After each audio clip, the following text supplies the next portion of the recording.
사람들을 재판하기 위해서 공회가 열렸는데 갑자기 급한 보고가 들어옵니다. 분명히 감옥에 갇혀 있어야 할 사람들이 흔적도 없이 사라졌다는 것입니다. 여전히 감옥은 던들이 잠겨져 있고 또 간수들도 제자리에서 잘 지키고 있었습니다. 근데 다 사라졌다는 거예요. 급하게 수배령이 내립니다. 그리고 이제 사람들이 이 탈옥수들을 잡으려고 동분서주하며 다니다가 이들을 발견했는데 이들을 발견한 장소가 많은 사람들이 드나드는 곳, 이스라엘의 심장부죠. 그 성전에서 여전히 잡혀오기 전 상황과 동일하게 그들에게 하나님의 말씀을 전했다고 본문이 기록을 하고 있습니다. 성경이 하나님을 모르는 사람들에게 환영받지 못한 바로 이유가 저는 여기에 있다고 생각을 합니다.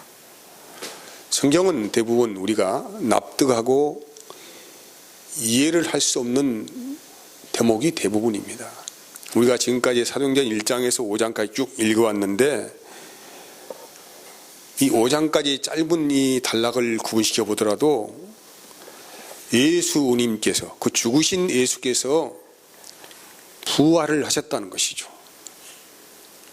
그리고 그 부활하신 그분이 40일 동안 이 부활의 몸을 가지고 제자들을 만나러 돌아다니셨다.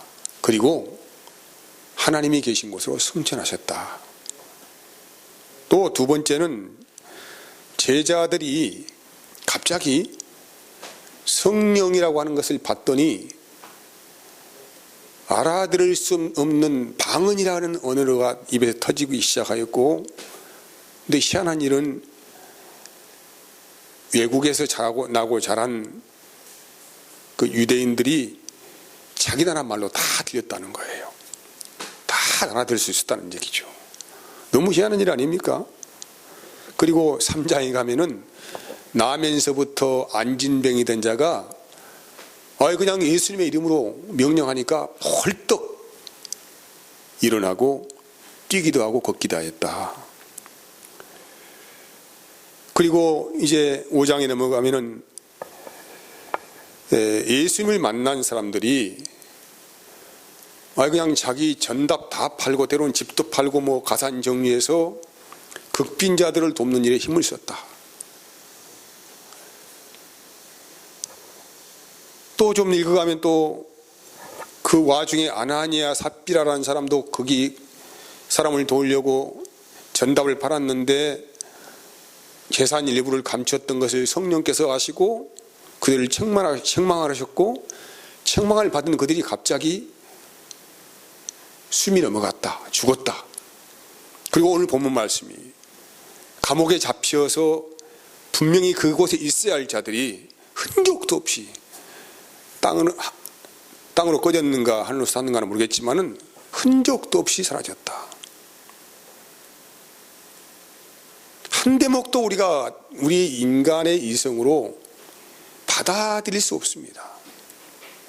우리가 방금 사도행전 1장에서 5장까지만 그렇게 잠깐 읽었는데 계속적으로 읽어갈수록 너무나도 신기한 일들이 기록되어 있고,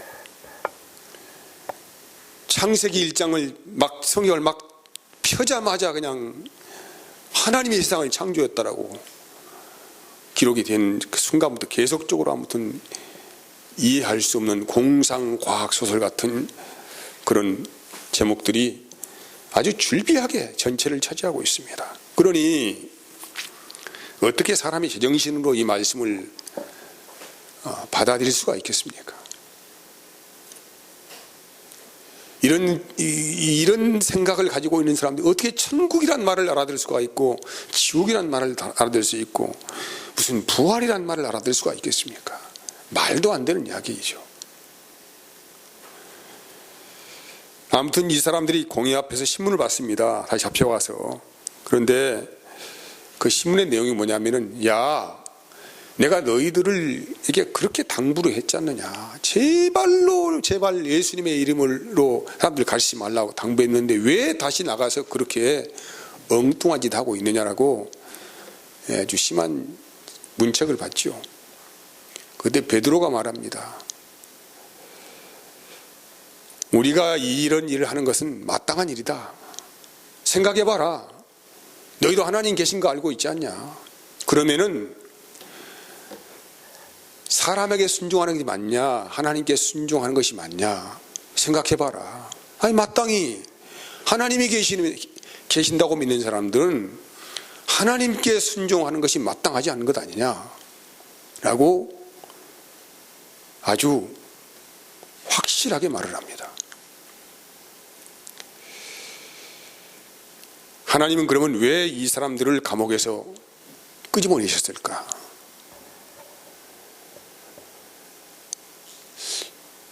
너무나도 감옥에 들어가서 힘들게 어려운 시간을 보내고 있으니까 불쌍해서 그럴까요? 아니면은 너무 이들이 하나님이 기뻐하는 일을 하고 있기 때문에 칭찬하는 어떤 그런 메시지를 주기 위해서 이렇게 하나님께서 이런 일을 하셨을까요? 아니면은 오늘 여기 기록된 말씀을 보면은 생명의 말씀을 전해야 한다. 이 말씀을 하시고 있거든요. 답이 어디가 있습니까? 그렇죠. 이들이 짠하고 불쌍해서 그런 것도 아니고 착한 일을 해서 그런 것도 아닙니다. 이들을 부르시는 소명이 있습니다. 예수님께서 이들을 부르셨을 때에 분명히 너희는 이제는 사람을 낚는 어부가 되어야 한다라고 그 주제를 가지고 제자들을 부르셨단 말이에요. 그래서 그 생명의 말씀을 끝까지 전하라고 이들을 감옥에서 끄집어 내셨다는 것입니다. 요즘 서점가에 가면은 하루에도 수십 권씩 신간 서적이 출판이 되는데 그 대부분의 내용들이 여러 가지 제목은 있겠지만은 몇 가지 내용에 불과하죠. 건강에 대한 이야기, 행복하게 사는 비결, 성공, 또 잘 먹고 잘 사는 것이 무엇인가, 이런 것들. 그러면 성경은 무슨 이야기가 기록이 되어 있습니까? 행복하게 사는 비결을 가르치는 것도 아니고 건강하게 사는 방법을 가르치는 것도 아닙니다. 아무튼 우리 일반인들이 관심 가지고 있는 내용은 전혀 없어요. 성경의 주된 메시지의 큰 테마가 흘러가는 그 메시지는 뭐냐면은 어떻게 인간이 하나님의 은혜 안에서 구원을 받고 영생을 얻을 것인가에 대한 제목입니다. 그래서 그 영생을 얻기 위해서는 반드시 예수님을 믿어야 한다라는 전제 조건이 달려 있습니다. 본문의 내용도 하나님께서 천사를 보내가지고 복음을 전하고 있는 이 사람이 갇혔는데 다시 탈옥을 시켰습니다. 뭐라고요? 뭐라고 제자들을 이렇게 다시 탈옥을 시켰습니까? 여전히 너희가 해야 될 일이 있다. 생명의 말씀을 전하는 일이 너희가 일생을 통하여 해야 될 과업이다. 역시 제자들도 잘 알고 있었습니다. 바로 그 일이 일생을 통하여 해야 할 기도의 제목이고 또 사역이라는 것을 잘 알고 있었기 때문에 그 일을 하는 것을 아주 마땅하게 했다는 거예요. 마땅하게. 그래서 이 사람들은 전도 활동을 하다가 엄청난 일을 만났습니다. 감옥에 갇힌 거 다반사고 많은 매를 맞기도 하고 심지어는 사형당하기까지도 하고 아무튼 날마다 도망가고 때로는 숨고 끌려가고 매맞고 조롱당하고 하는 일들이 그들의 하루 일과였다는 것이죠. 지금 우리가 사실 하나님께 구하고 있는 그 삶의 어떤 것들하고는 아주 많은 괴리감이 있습니다. 예수님 믿으면 뭔가 복을 받고 안 되는 일도 좀 잘 돼야 하고, 전지전능하신 그 하나님께서 앞뒤를 잘 살펴주셔서 불의한 사고도 막아주시고, 또 안 좋은 일 피해가게 하시고 좋은 일만 만나게 하시고, 이렇게 하나님이 그렇게 우리 인생을 간섭하시면 좋은데,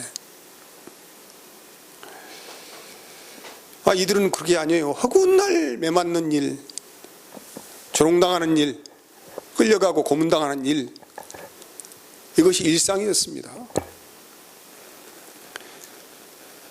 그럼에도 불구하고 이 사람들은 이런 일 하기를 쉬지 않았다는 것이에요. 마땅한 것이다. 이것은 마땅한 것이다. 왜 그럴까요? 왜? 무엇이 이렇게 살도록 했을까요? 이들은 진정한 복이 무엇인지를 알고 있었다는 것입니다. 진정으로 하나님께 주신 복이 무엇인지를 알고 있었다. 그러니까 그리스도인들이 말하고 있는 복이라고 하는 것은 세상 사람들이 현재 받고 싶어하는 복, 그런 복이 아니죠. 진정한 복이 무엇인지를 알아야만이 이런 길을 걸어감에 있어도 두려움이 없다. 그 마땅한 걸로 여긴다. 그런 얘기죠.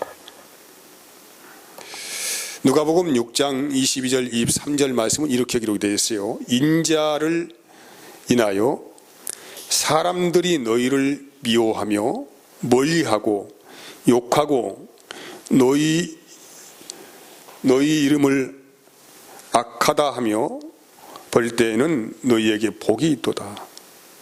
복이 있다는 거예요. 너희들 미워하고 멀리하고 욕하고 악하다고 하고 아무튼 이런 일을 당할 때 너희는 복이 있는 사람이다. 왜냐? 그날에 기뻐하고 뛰놀라 하늘에서 너희 상이 있다는 것이죠. 너희 상이 큽니다. 저희 조상들이 선지자들에게 이와 같이 하였느니라. 이 복, 하늘에서 상이 있다. 생각해 보세요. 지금 우리들의 삶이 바로 현재 이 사도들이 걸어가고 있는 인생길을 현재 내가 걸어가고 있다고 한다면은 과연 내가 복을 받은 사람이라고 생각할 수 있겠습니까? 야, 나 지금 큰 복을 받고 있다. 나는 지금 큰 복을 막 받고 있는 사람. 나는 지금 매일 매맞고 다니고 끌려가고 고문당하고 그냥 때로는 사형당하고 이런 일을 우리 가족들이 당하고 있고 하고 있다고. 우리는 진짜 복을 받은 가정이다. 하나님이 얼마나 우리를 큰 복을 주셨는지 모른다. 이렇게 말할 사람이 있냐 이 말이에요.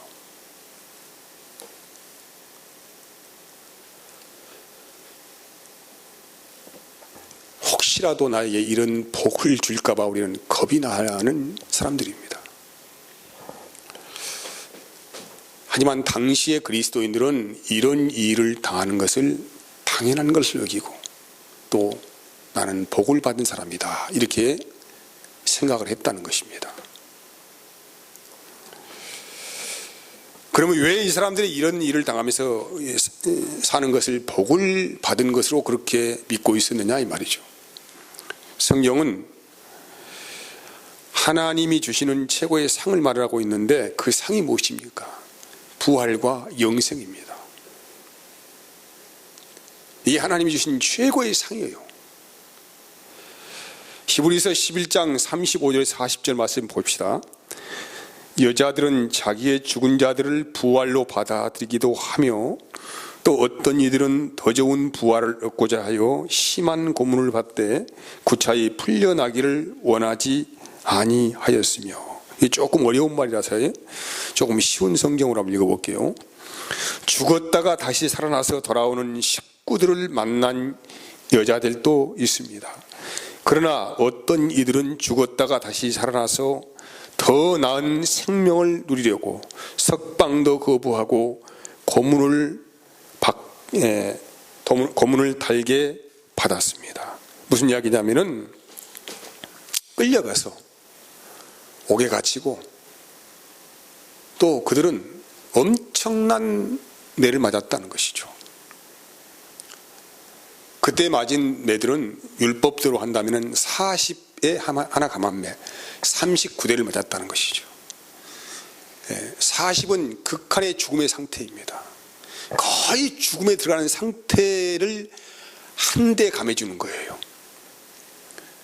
죽음이죠, 그것이. 아무튼 죽도록 매를 맞고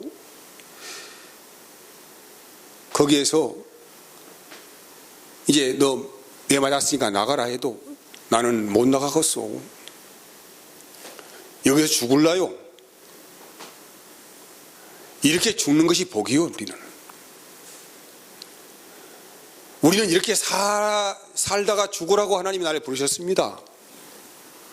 그래서 우리는 이것을 최고의 복으로 알고 있기 때문에 나 더 죽여버리시오 그냥. 그래서 왜 그러느냐? 더 좋은 부활을 얻기 위해서. 여기서 이 쉬운 성경에서는 더 나은 생명을 누리려고 석방도 거부했다는 거예요. 더 나은 생명을 누리려고. 사랑하는 여러분, 우리는 적어도 부활을 알고 있고 믿는 사람들이에요. 이 세상은 아무튼 어떻게 살든지 간에 다 형격도 없이 지나가 버립니다. 또 하나님의 심판에 다 사라져 버립니다.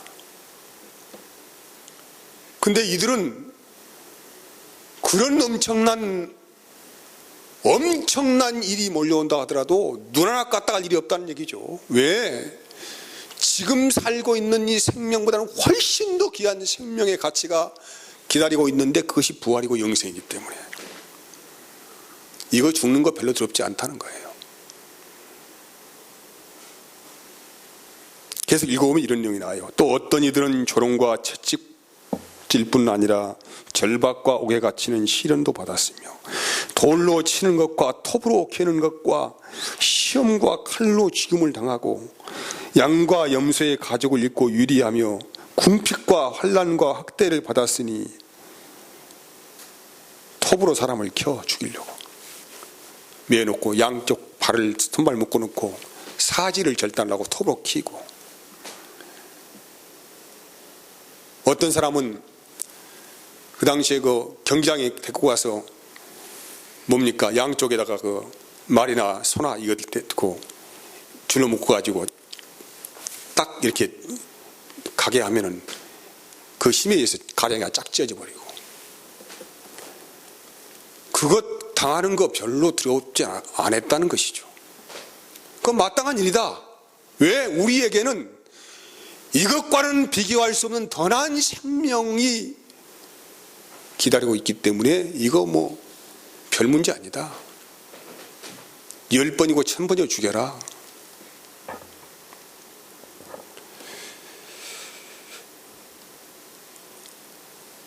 여러분, 우리는 결론을 알고 있는 사람들이죠. 결론을 모르면 두려운데, 우리 그리스도인들은 앞으로 우리의 삶이 어떻게 될지, 우리의 죽음 후에 어떤 상황이 펼쳐질지를 우리는 그 결론을 잘 알고 있는 사람들이에요. 그 결론이 부활과 영생입니다. 사도 바울이라는 사람도 이 생명의 복음을 전하다가 잡혔습니다. 깊은 감옥에 갇혔죠. 근데 갑자기 천사가 나타나더니 감옥문을 열어줬어요. 근데 감옥에서 바로 타러 가지 않았습니다. 가만히 보니까는 자기를 지키고 있는 간수가 깜짝 놀래가지고는 바울이 없어졌다는 걸 알고 깜짝 놀래가지고 거기에서 자기 칼을 꺼내가지고 자기 스스로가 자기를 하려고 하는 걸 봤다 이 말이죠. 왜? 그 당시에 사람을 탈옥수를 죄인을 놓치면은 자기도 큰 중죄인으로 형벌받기 때문에 두려워서 자기를 하려고 할 때에 가만히 계시오, 가만히 내가 여기 있어. 오히려 그 사람의 그 죽음을 말리면서 내가 당신에게 할 말이 있어. 주 예수를 믿으라. 그리하면 너와 내 집이 구원을 받습니다. 이렇게 그 틈에, 그 찰나 그 순간에도 두려워하지 않고 복음을 증거하는 일을 했다는 것이죠. 그래서 바울은 이렇게 말했어요. 내게 능력 주시는 자 안에서 내가 모든 것을 할 수 있느니라. 사도들은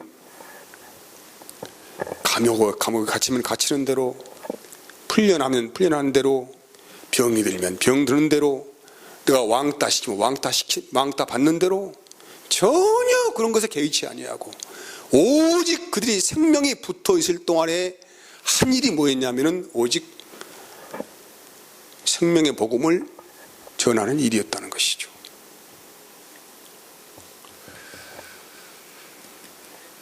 그래서 오늘 본문 말씀에도 이들은 그런 일을 당하는 것을 마땅히 여겼다라고 33절에서 42절까지 그 내용들을 기록하고 있습니다. 사랑하는 여러분, 이 일을 못하게 하려고 사탄이라는 놈이 가만히 있겠습니까? 우리를 자꾸 회유하죠. 어떻게 사탄이 회유하고 협박하느냐 이 말이에요. 야, 사탄은 이렇게 말합니다. 예수 믿으면 만사가 형통하게 된다. 이것을 믿기로 해서 자신들의 삶에 성공의 도구로 예수님을 기초 삼게 합니다. 예수 믿으면, 잘 믿으면 하나님이 은혜 주시고 너희 삶이 형통하게 된다. 이렇게 사탄이 말하는 거예요. 이 믿기를 덜컥 물어버리면은 어떤 어려운 일 만나고 고난 만나면은 어떤 생각이 드냐면은, 야, 내가 예수님 잘못 믿어가지고 이런 고난이 있는가? 이런 고통이 있는가? 이렇게 생각되는 거예요.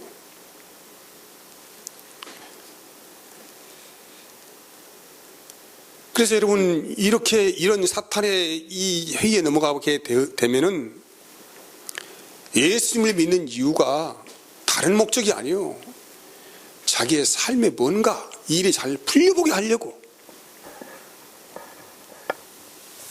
그래서 교회마다 이런 엉뚱한 사탄의 회의를 받은 사람들이 엄청나게 기도에 열을 올리고 있습니다. 우리가 주님께 구해야 할 것은 그런 것이 아닌데도 불구하고 그 사탄의 회의에 넘어가는 거예요.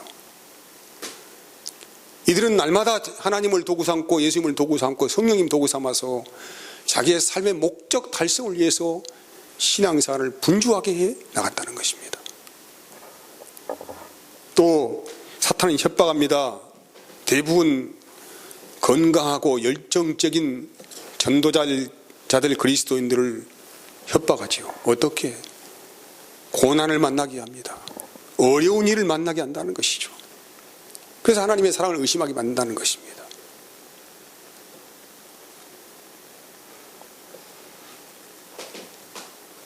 오늘 이 사람들은 보세요. 유대인들의 그 공회에서 채찍질 받고 그들이 놓아주잖아요. 다시는 이제 너희들 한 번만 더 걸리면 얄짤없다. 한 번 더 기회를 줄 테니까 다시는 나가서는 그리스도를 전하지 말아라. 이렇게 또 신신당부하지 않습니까? 근데 아랑곳 없습니다. 41절에 보면은 사도들이 뭐라고 합니까? 그 이름을 위하여 능욕받는 일에 합당한 자로 여기심을 기뻐하면서 공의 앞을 떠나니라. 저희가 날마다 성전에 있든지 집에 있든지 예수는 그리스도라 가르치기와 전도하기를 쉬지 아니했다는 것입니다. 쉬지 않았다. 그러면 이 사람들의 위로가 뭐였을까요?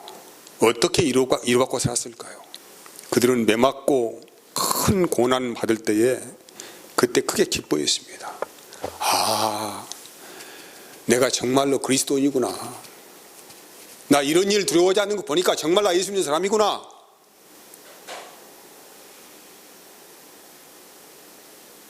그 자기도 모를 확신과 그 능력이 심령 안에 임한 것이죠. 내가 이런 일을 당하는 것에 대해서 전혀 두려워하지 않고 마땅히 여기고 산다는 그 자체가 얼마나 그 마음 안에 담대함이고 믿음이 있었겠습니까? 벌벌 떨면서 아이고 무슨 일 만나면 어쩔까? 우리 집은 어떨까? 우리 제자들은 어떻게 될까? 뭐 이런 생각하면 이들이 그렇게 하겠습니까? 차라리 나 죽여라. 나 여기서 죽는 게 더 좋아. 이렇게 말할 정도가 되면은 이미 그들은 가족을 떠나고 다 떠나고 오직 하나님과의 그 밀을 관계 안에서 자기 신앙의 고백을 했다는 것이죠. 그리고 두 번째는 이런 일들을 통하여서 이 일을 꾸미는 배우가 누구인지를 알았다는 것입니다. 여기에도 이 본문의 내용, 우리가 처음 읽은 내용이 이들이 시기 발동해가지고 이들을 잡아들였지 않습니까? 그 배우에 누가 있겠습니까? 사탄이 있겠죠. 사탄은 여러 가지 환경을 통하여서 우리가 뭐 기도를 많이 하는 것 사탄이 그거 막지 않습니다. 말씀 읽는 것도 사탄이 막지 않습니다. 왜? 100번 처음 읽어봐 필요 없어요. 뭘 제일 두려워합니까? 사탄은 무엇을 하기를 제일로 하는 것을 제일로 방해합니까? 생명의 복음을 전하는 것을 방해하는 거예요. 요 일은 더 이상 진행되면 안 된다는 것이죠. 그래서 할 수만 있으면은 미혹의 영을 역사를 시켜서 사람들을 해유하고 협박하고 해서 복음이 전해지지 못하도록 막는 일이 사탄의 일이라는 것입니다. 베드로전서 4장 14절에서 15절 말씀 보면은 너희가 그리스도의 이름으로 치욕을 당하면 복이 있는 자로다. 복이 있대요. 또 복이. 누구의 이름으로? 예수 그리스도의 이름으로 치욕을 당하면 복이 있다. 영광의 영, 곧 하나님의 영이 너희에 계신다. 그 반대로 15절 보면은 이런 말씀이 또 있어요. 너희 중에 누구든지 살인이나 도둑질이나 악행이나 남의 일을 간섭하는 자로 고난을 받지 말라고 하는 거예요. 이게 여러분들 성도들이 받는 고난은 의로운 고난이 된다. 의로운 고난. 죄 짓고 가서 뭐 까닭없이 고난받고 고통받고 어떻게 하면서 그렇게 사는 것 하나님이 기뻐하실 일이 아니라는 것이죠. 이건 칭찬할 수도 없어요. 그런데 하나님이 기뻐하시고 박수치는 그 고난이 무엇이냐? 주님의 이름을 위하여 살다가 억울한 일 만날 수 있고 고난 당할 수 있는데 이런 일을 만날 때에 하나님은 너무 기뻐하신다. 이야, 네가 정말 내 제자가 맞구나. 네가 응? 정말로 진짜 너 내 제자가 맞구나. 이런 일을 당할 때 너무 기뻐한다는 것이죠. 그래서 하나님이 보상하십니다. 뭘로요? 부활과 영생으로 보상하십니다. 이 상을 주시는 거예요. 이 세상에서 우리가 어떤 상을 받고 누리려고 하더라도 부활과 영생의 상이 우리에게 주어지지 않는다고 하면은 우리가 살아가는 모든 일이 허당이고 우리 신앙생활하는 모든 일이 허당입니다. 우리의 모든 행위가 아무런 의미가 없는 거예요, 사실은요. 그래서 우리의 이름이 생명책에 기록되는 것이 그것을 기뻐하라는 것이죠. 그 생명책에 기록되는 것이 부활과 영생이기 때문에 우리에게 다른 것으로 기뻐하지 말아라 이 말이죠. 그래서 너희가 무슨 이유가 됐든지 간에 그 예수님한 이름 때문에 받는 고난이 있다고 한다면 그것은 의로운 고난이기 때문에 힘들고 어려워도 인내하고 이기는 자가 되어라는 거예요. 그래서 요한계시록 말씀이 다 그런 말씀이에요. 어려운 일일 것이다. 이 땅에서 그리스도로 살아간다는 게 어려운 일일 것이다. 하지만은 이기는 자가 되어라. 넘어지지 말아라. 사탄에 미혹당하지 말아라. 협박에 넘어가지 말아라. 이런 말씀 아닙니까?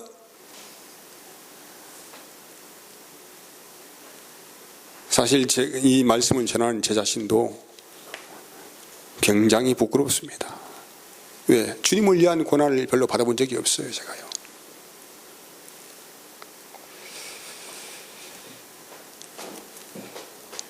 지금 우리 시대에 이런 초대교회 같은 그런 성도들이 받는 고난을 받고 사는 사람들은 없습니다. 하지만 우리에게 분명하게 주신 말씀은 그때나 지금이나 동일한 말씀이죠. 환경과 상황은 다릅니다마는 너희는 무슨 일을 만난다 할지라도 또 어떤 일을 현재 하고 산다고 할지라도 너희는 생명의 말씀을 전하는 자가 되어야 한다. 이 말씀은 동일한 것입니다. 우리 교회가 행복하게 참 막 기쁘게 살고 어찌고 이거 사실 별 의미 없는 일이에요. 세상 사람들이 개 만들어가지고 개 모임 만들어서 막 서로 막 교제하고 기쁘고 이거와 동일한 것이죠. 모임에는 목적이 있는 것입니다. 그 목적이 무엇입니까? 우리 교회의 생명과 본질과 모임은 생명의 말씀을 전하는 것. 이것이 본질적인 목적이라 이 말이죠. 오늘 우리가 날마다 혹시라도 세상의 편안함과 즐거움이 주님을 따르는 데 방해 요소가 된다고 한다면 앞서서 엄청난 시간들을 살아갔던 수많은 우리 신앙의 선배들을 허다한 구름같이 많은 선배들을 생각해 보시며 또 나는 현재 어디에서 떨어져 있는가를 또 생각해 보시고 나는 현재 그리스도의 고난에 동참하고 살고 있는가 아니면 나의 유익을 위하여 현재 분주하게 살고 있는가에 대해서 깊이 생각하시는 한 주간이 되기를 진심으로 축복을 합니다. 기도하겠습니다. 하나님 감사합니다. 날마다